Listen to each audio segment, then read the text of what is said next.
नमस्कार. काल दिवसभरामध्ये इयत्ता 10वी उत्तीर्ण झालेल्या आणि इयत्ता 11वीमध्ये ऑनलाईन प्रवेश घेऊ इच्छिणाऱ्या विद्यार्थ्यांच्यासाठी त्यांच्या शाळांमधून त्यांना मूळ गुणपत्रक आणि शाळा सोडल्याचा दाखला काही विद्यार्थ्यांना मिळालेला असणारा आहे. त्यामुळं कालचा दिवस प्रवेश प्रक्रियेपासून बरेचसे विद्यार्थी त्या प्रोसेसपासून बाजूला असणारे आहेत. कारण प्राधान्य हे डॉक्युमेंट्स मिळवण्यासाठी काल दिला असल्यामुळं कालचा दिवस हे प्रवेश प्रक्रिया अतिशय संथ गतीनं चाललेली असणारी आहे, किंबहुना तो दर खूपच स्लो असणारा आहे. आपण या व्हिडिओमध्ये 2-3 मुद्द्यांवर चर्चा करणार आहोत. पहिला मुद्दा असा आहे की ज्या विद्यार्थ्यांना ओरिजिनल मार्कलिस्ट आणि शाळा सोडल्याचा दाखला मिळालेला आहे, तर यांनी नेमकं काय करायचं आहे? ज्या विद्यार्थ्यांना शाळा सोडल्याचा दाखला आणि मूळ गुणपत्रक मिळालेला आहे आणि यांनी इयत्ता 11वीमध्ये प्रवेश घेतलेला आहे, त्यांचा प्रवेश निश्चित झाला आहे, त्यांनी काय करायचं? तुमचं जे गुणपत्रक असणार आहे, मूळ ओरिजिनल मार्कलिस्ट आणि शाळा सोडल्याचा दाखला, त्याच्या झेरॉक्स कॉपीज एकदम काढून ठेवा. एक तुम्हाला पाहिजे तेवढ्या पुढं लागतील कधी. त्याच्या 2-2 प्रती प्रत्येकी एका बंचला एक बंच तयार करायचा आहे. त्यामध्ये अलॉटमेंट लेटर असेल, पैसे भरल्याची पावती असेल आणि त्याचबरोबर कॉलेजनं एक पत्र दिलं असेल की तुमचं ॲडमिशन कन्फर्म झालेलं आहे. यांच्या पण एक झेरॉक्स काढायच्या आहेत आणि त्या बाजूला ठेवा. आणि एक झेरॉक्स अलॉटमेंट लेटर, पैसे भरल्याची पावती असेल, त्याचबरोबर कॉलेजनं दिलेलं पत्र ॲडमिशन कन्फर्म झाल्याचा, ओरिजिनल गुणपत्रक असेल, शाळा सोडल्याचा दाखला असेल आणि प्रत्येकी 2-2 झेरॉक्स अशा पद्धतीचा एक बंच तयार करा. आणि तुम्ही ज्या उच्च माध्यमिक विद्यालयामध्ये प्रवेश घेतलेला आहे तिथं जा आणि त्यांना सांगा की आम्ही प्रवेश घेतलेला आहे आणि आमची मूळ कागदपत्र तुमच्याकडे जमा करायची आहेत. ते तुम्हाला तारीख सांगतील किंवा ते ॲक्सेप्ट करतील. पण ज्यावेळी ते ॲक्सेप्ट करतील त्यावेळेस तुमची एक जबाबदारी सगळ्यात महत्त्वाची आहे. तुम्हाला जे 3 दुसरे कागद जे सांगितलेत, पहिल्या 3 कागदाचे झेरॉक्स काढा. त्यातल्या एका कॉलेजनं जे काय परमिशन तुम्हाला म्हणजे ॲडमिट केलेलं आहे पत्र, त्याच्यावर पोच घ्या, सही आणि शिक्का. लक्षात घ्या, म्हणजे ते ऑथेंटिक असेल की तुम्ही ते डॉक्युमेंट तुम्ही त्या कॉलेजमध्ये जमा केलेलं आहे. हे विसरायचं नाही, हे लक्षात घ्या. कारण उद्या काही झालं, घाळ झालं तर त्याला जबाबदार कोण हा प्रश्न ज्यावेळी येईल त्यावेळेस तुमच्याकडं तो पुरावा असणं आवश्यक असणारं आहे. हे एक झालं.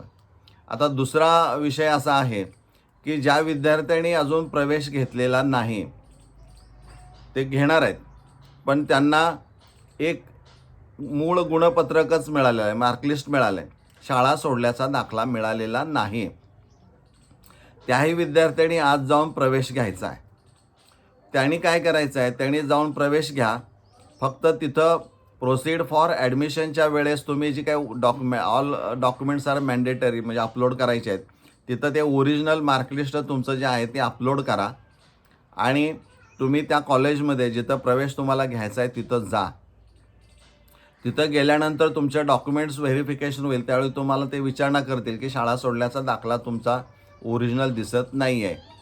तर त्यांना सांगा तुम्ही की आणखीन प्रोसेस चालू आहे, विद्यार्थी संख्या तिथं जास्त असल्यामुळं शाळा सोडल्या दाखला मिळायला थोडासा कालावधी लागणार आहे.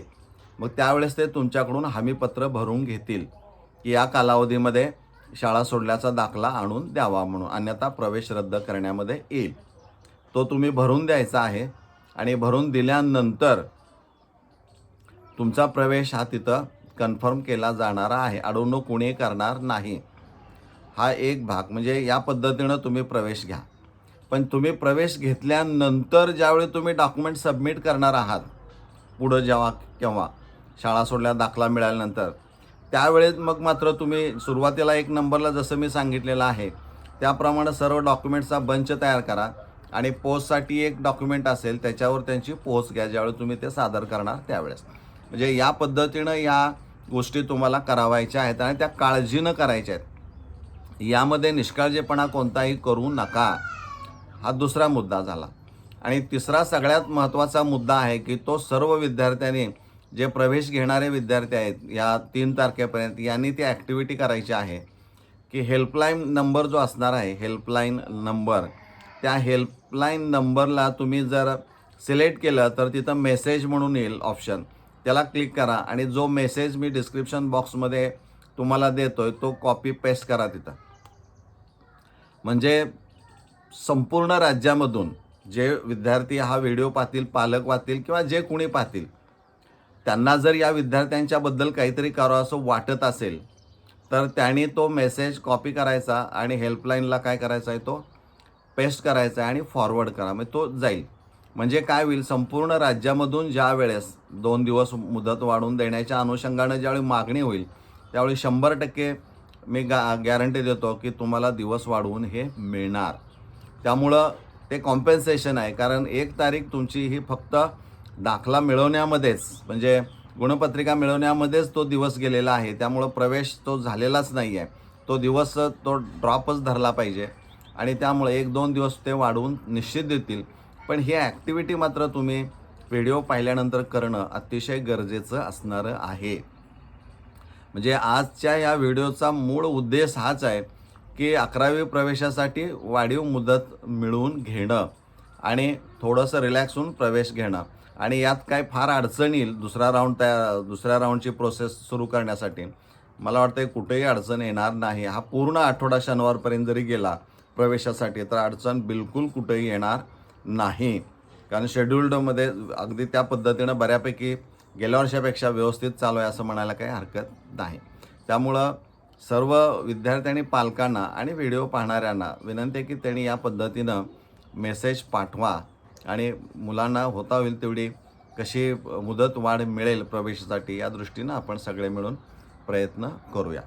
मला वाटतं ह्या गोष्टी आपण लक्षात ठेवून ज्या कृती सांगितलेल्या आहेत त्याप्रमाणे कराव्यात आणि आपण कराल अशी अपेक्षा आहे. आपण इथं थांबूया. धन्यवाद.